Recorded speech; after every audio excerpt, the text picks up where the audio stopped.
Bigyan mo ng iba, kabagal mo na mag-isip wala tayo sa sir. Yung mga pang indie film. Ayaw na nga sir niya talaga.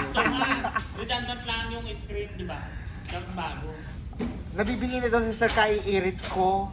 Ay, birthday. Nabibigay ka na daw. Kaiirit ko. Gusto nga ni sir. Ha? O At kaya nga biglang, sabi at ko, biglang hoy, tumayo.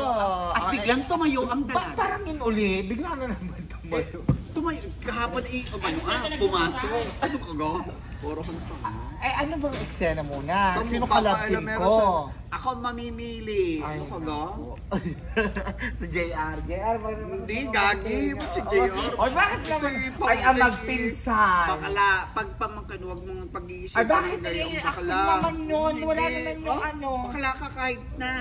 Ay, bakit Bakla ka? Si Daniel Ga at saka si ano yung nag-ano, ha? Aba? Wala. Ay, ang At magpinsan. biglang tumayo ang dalaga. May nakita. Tulong ala si Joel. Hindi mo din nga naman masisisi. Hindi ko masisisi si Joel. Nasisisi mo ga? Ay, hindi. Ay, syempre. At biglang tumayo ang dalaga. Hinawakan ang kandila. At ibinigay kay James. Ay, James! James, ano bang kinibidyo mo dyan? Ayan ang ating sir, ang walang ano. Sir, ikaw na ang umano wala.